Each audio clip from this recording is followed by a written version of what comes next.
From the Digital Media Center, on the campus of Southern Oregon University in Ashland, Oregon.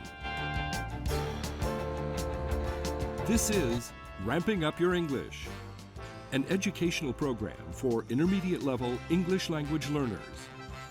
Here's your host for Ramping Up Your English, John Letts. Welcome to Ramping Up Your English. I'm your host, John Letts, and this is episode 113.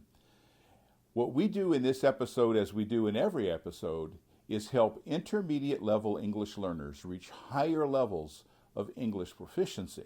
And we do this through a content-based approach.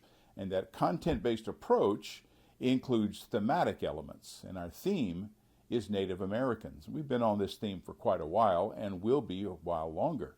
Now, in today's episode, we look at the Native Americans who lived in California and how Europeans and Euro-Americans, including the United States, changed the lives of the people living there. Let's watch this video, California.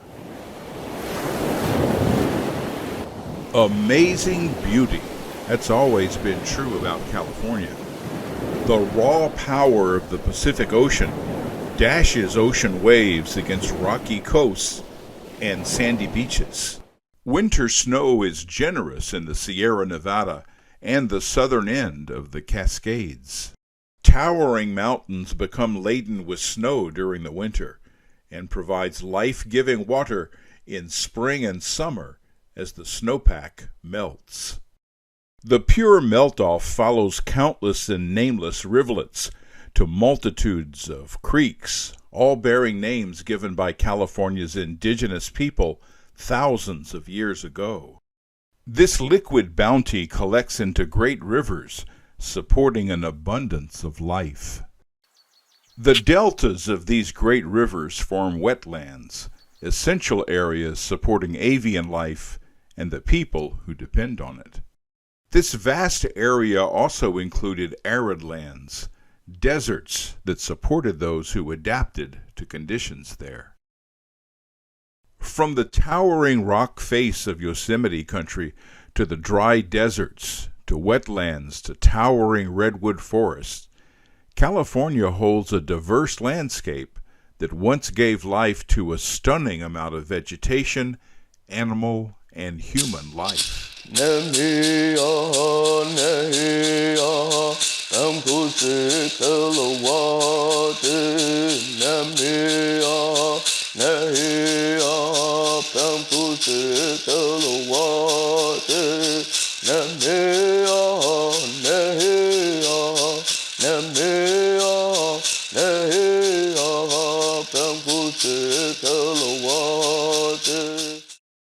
Before contact with Europeans, the varied land was shared with astonishing populations of wildlife, making this land abundantly supportive of the lives of Native Americans. Some provided food and materials for survival, large and small, from rabbits to waterfowl to elk, deer, and bears. The rich wildlife astonished the first Europeans to see it. Predators kept the whole system in balance.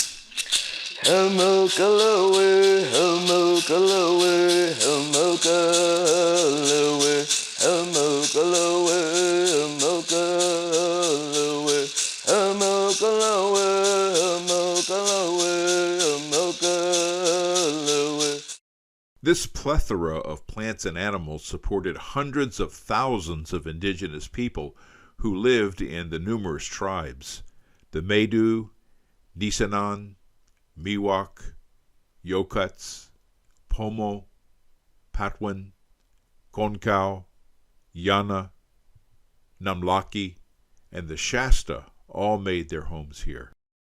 The Yokuts, Wapo, Hupa, Yurok, Karuk, Wintu, Washu, Northern Paiutes, Southern Paiutes, Western Shoshone, and many others lived out their lives here. The vast majority were not warlike societies. While conflicts among those with such different languages certainly occurred and turned violent at times, These people didn't live for war or conquest. They were peaceful people. California was populated by many tribal groups, each with their own languages and customs. In the 1500s, Captain Juan Cabrillo claimed California for Spain. Spain assumed that their claim on California would go unchallenged. That changed when the Russian Fur Company began moving south from their operations in Alaska. Spain became alarmed by the expansion, fearful that they would lose the claim set by Cabrillo all those years before. To enforce their claim on Alta California, an expansion of Spanish America was carried out with the establishment of missions by Franciscan friars led by Junipero Serra, along with presidios housing soldiers. Over time, 21 missions were built and run by Franciscan priests. The work of the missions was to convert Native Americans to Christianity and to assimilate them into Spanish culture. The work of the Native Americans amounted to free labor, enriching some missions economically. Mission life was cruel for these converts. They were referred to as neophytes, and they were made to assume a second-class existence. Their days became regulated by the mission bell, filled with hard labor and mandatory attendance at sermons in a language they didn't understand. Punishment was severe for even the smallest infraction, often being beaten with a whip. Once kidnapped and returned, these runaways were beaten severely, and more than a few were killed.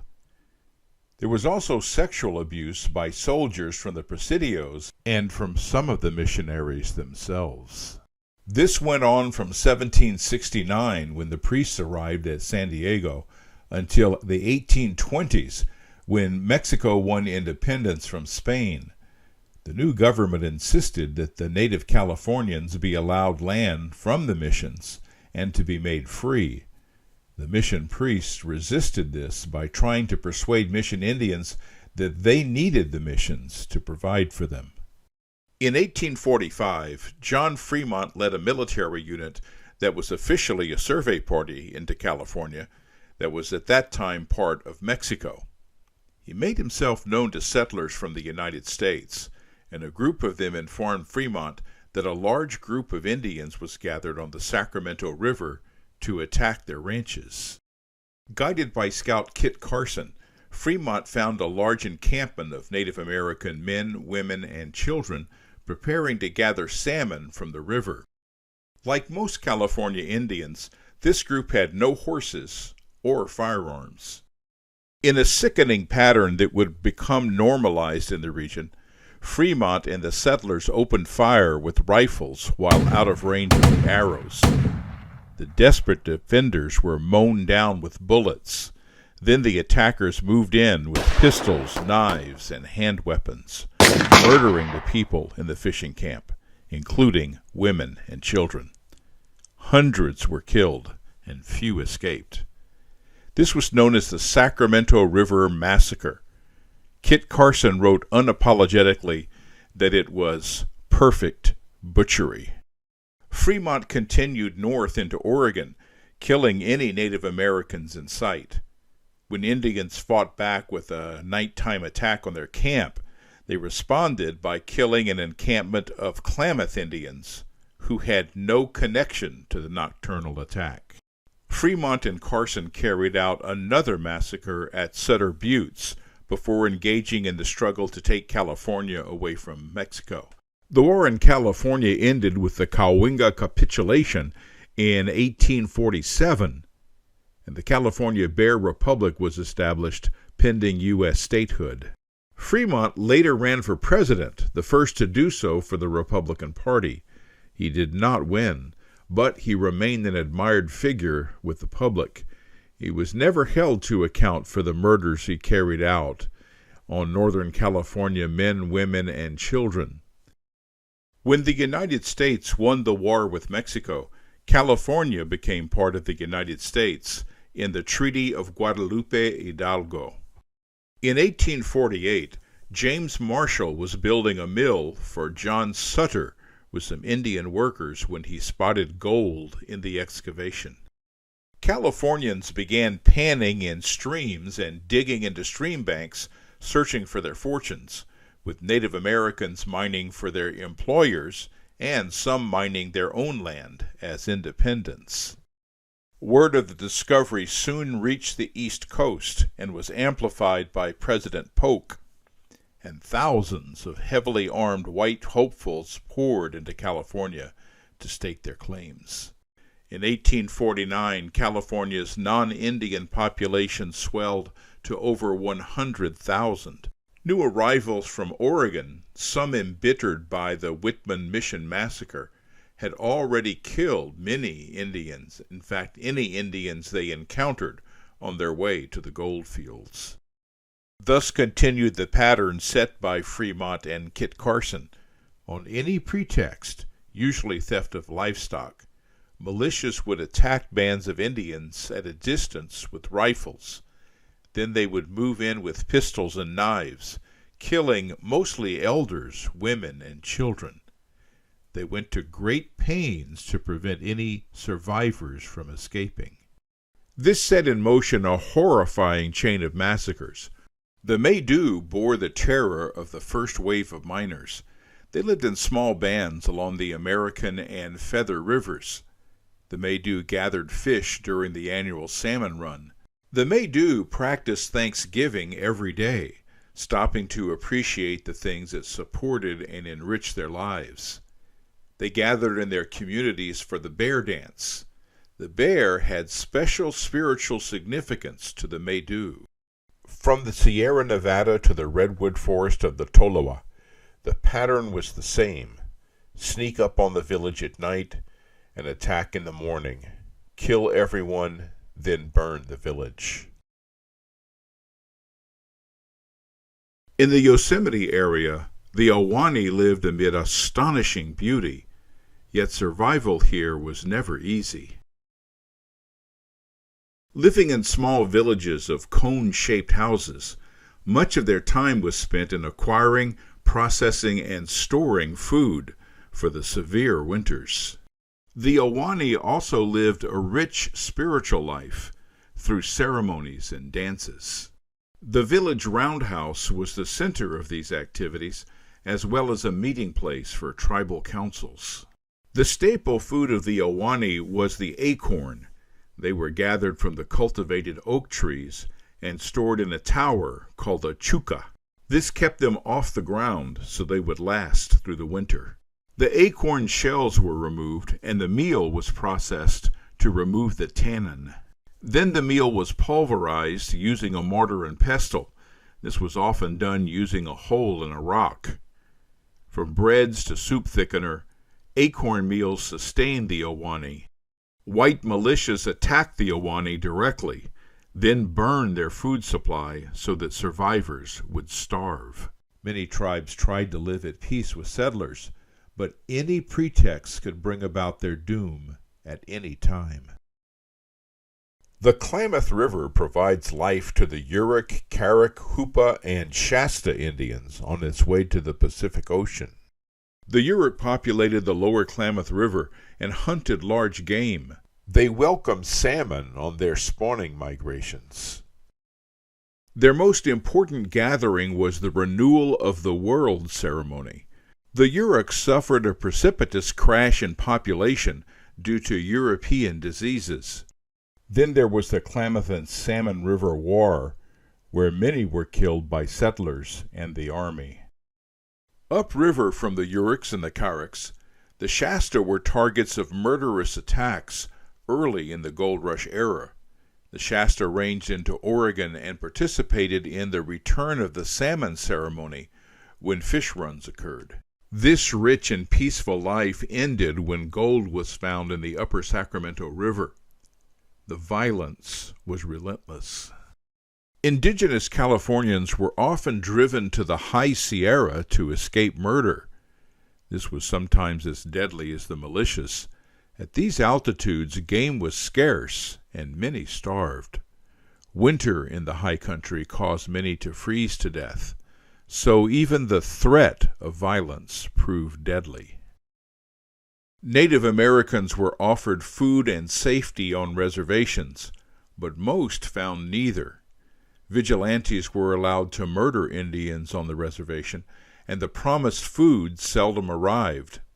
Starvation was the result. Prisoners had to choose between leaving and being killed by vigilantes, or dying of hunger if they stayed. An exception was the Hoopa Reservation in northwestern California. Rather than trying to exterminate or enslave the Hoopa, the U.S. Army negotiated a treaty that provided a reservation in their own country, the Hoopa Valley. Protection and food were provided. Superintendent Austin Wiley delivered those and other benefits and arranged for settlers in the valley to be bought out. So while there were some exceptions, the concentration camp conditions prevailed on California reservations. While government officials knew about most attacks on California Indians, most of the public outside of California knew very little of extermination attempts. That all changed with the Modoc War. The Modocs inhabited the northwest corner of California and slightly into Oregon. From Goose Lake to the east side of Mount Shasta, the Modocs lived in dry surroundings. The Modoc lived in semi-subterranean houses in small villages, widely dispersed within their high desert homeland. Their country was blessed with streams carrying pure water from the high country and some shallow lakes. White travelers began appearing in Modoc country when Jesse and Lindsay Applegate opened a trail into southern Oregon, avoiding dangerous sections of the Oregon Trail. It became known as the Applegate Trail. Some Modocs attacked a wagon train on that trail, killing 65 immigrants. A Modoc village had been attacked earlier, leaving very few survivors. Among them was a boy named Kintapus. Kintapus was only a child, but his age would not have saved him. Women and children were killed, but Kintapus somehow escaped. So the wagon train was attacked in response to the massacre. Thereby the attack on innocent Modocs resulted in a Modoc attack on innocent pioneers. Yet the killing was far from over. California militia came to Modoc country to avenge the Bloody Point massacre. Leading the volunteers was a Quaker who loved to kill Indians. His name was Ben Wright. He invited a group of Modoc to parley under a white flag of truce. During the talks, Wright and his men attacked the Modocs as they talked peace. Over 45 Modoc were murdered, but Sconchin John, brother of Chief Sconchin, managed to escape. Seeking protection from such massacres, over 1,000 Modoc, Klamath, and Yahuskin signed a treaty with the United States in 1864, giving up most of their territory and agreeing to move to the Klamath Reservation in southern Oregon. Life on the reservation was intolerable for the Modoc. The reservation was made in and on tribal land that belonged to the Klamaths. And so the Modocs were brought in as the odd man out, if you will. And so that caused a lot of friction. Kintapus, no longer a child, led hundreds of families to leave the reservation and return to the Lost River country where they had once lived. They found more white settlers there, but Kintapus managed to live with most of them in peace. Indian agent Alfred Meacham visited the area and reported that the Modoc got along pretty well with the settlers, and he suggested that they be given a reservation there. Kintapus became known by the settlers as Captain Jack. Attempts to force Captain Jack's band onto the reservation resulted in a rampage by Hooka Jim and the first battle in Captain Jack's stronghold. 35 soldiers were killed and many more wounded. The soldiers retreated. The easy victory sought by the army was not going to happen. They resorted to peace talks. A peace commission was formed with Alfred Meacham and others as negotiators, and Frank and Toby Riddle as interpreters. The year 1873 began with this stalemate. This was the year when Native Americans were allowed to testify in court for the first time. And by now the indiscriminate killings of Native Americans had diminished. But now the Army geared up for a long, tough campaign, aided by volunteers from Oregon, California, and by Native Americans from the Warm Springs Reservation. The talks dragged on. General Edward Canby was in charge of the Army as they supported the Peace Commission. The Modoc War was the first to have widespread press coverage. Reporters were at Camp Gillian, and through the telegraph they were able to file their stories back east as timely news. One reporter even interviewed Captain Jack in the stronghold. Readers back east sympathized with Captain Jack's Modocs during the talks. Captain Jack was as frustrated as the others with the deadlock and the talks, yet he continued to believe that a peaceful solution was possible, and he wanted peace. Notwithstanding his position, his warriors wanted to attack the commissioners, believing that would end the standoff. The night before Good Friday, the Modoc warriors accused Jack of being a coward and humiliated him when he opposed their plan.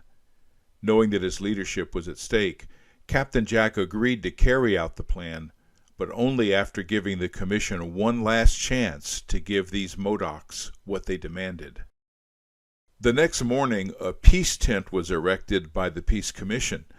Captain Jack arrived with other Modoc leaders. They were greeted by General Canby, who welcomed them with a gift of cigars. Talks went on for about an hour. The Modoc leaders repeated their demands.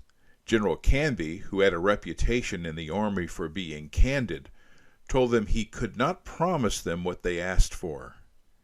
An Oregon Public Broadcasting production relates what happened next. Jack pulled out a pistol and aimed it at Canby and fired. The gun misfired. Why Canby didn't get up and run, we do not know, but he didn't.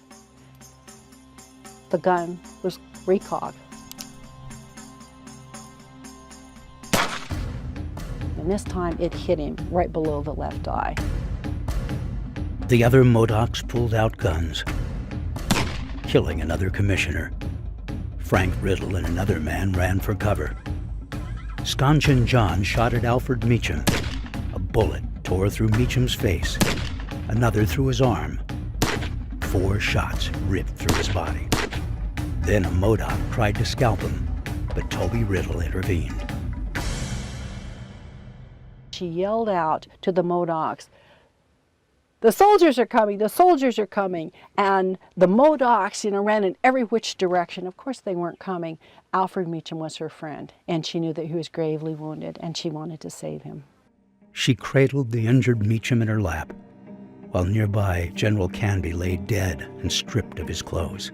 Captain Jack and his men saw the white flag that had flown above the peace tent, but this flag meant nothing to the Modoc. They had seen the flag before, just before their people had been murdered by people like Ben Wright. The news reporters raced to report the killing. Public sentiment changed instantly. General Canby was the first and only general killed in the Indian Wars of the West. As his body traveled back east by rail, whole towns turned out to show their respects. He was finally laid to rest with full military honors. General Sherman attended Canby's funeral. Sherman ordered the Army to kill all of Captain Jack's band, including women and children. He did not want any to survive. The Modoc retreated to the stronghold, and the Army pursued them. The morning came when a large force entered Captain Jack's stronghold, and that morning they found no Modoc warriors to fight. The band had slipped out during the night. An Army reconnaissance patrol was attacked by 22 Modoc warriors. All 6 officers were killed, 29 soldiers killed or mortally wounded. A group led by Hooker Jim surrendered and offered to help the Army find Captain Jack in return for amnesty for the killings he and his group carried out. Captain Jack, his wife, and daughter were located, and they surrendered. On October 3, 1873, Captain Jack, Sconchin John, Black Jim, and Boston Charlie were hanged at Fort Klamath in Oregon.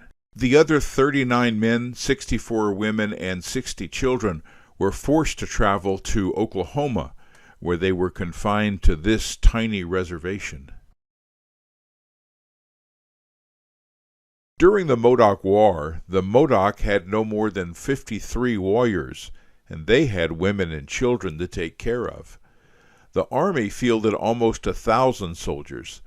The war cost the United States 55 soldiers killed and 44 wounded. In monetary terms, the war cost $400,000.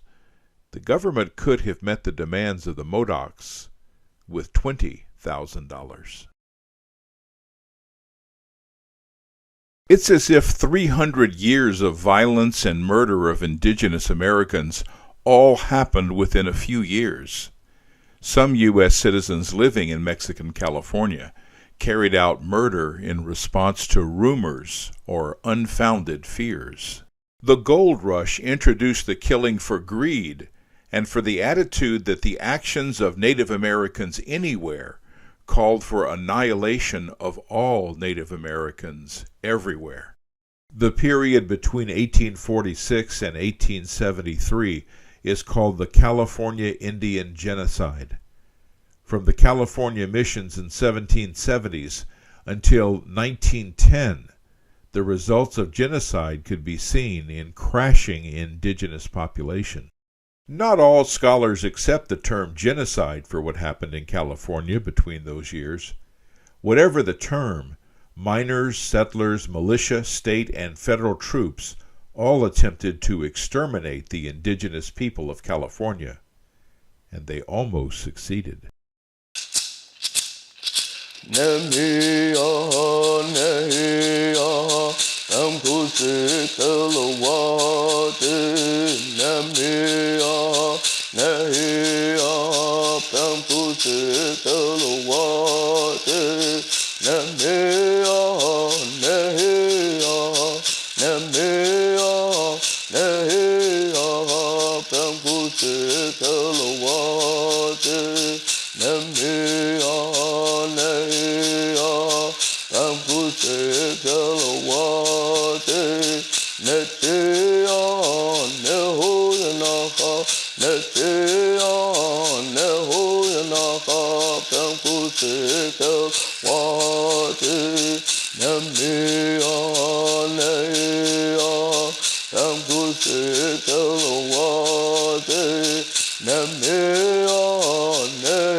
And with that, we end episode 113 of Ramping Up Your English. I want to thank you for watching. I invite you to watch the next episode, and we'll see you then. I'm John Letts. You've been watching Ramping Up Your English, a support program for intermediate level English language learners. Learn more.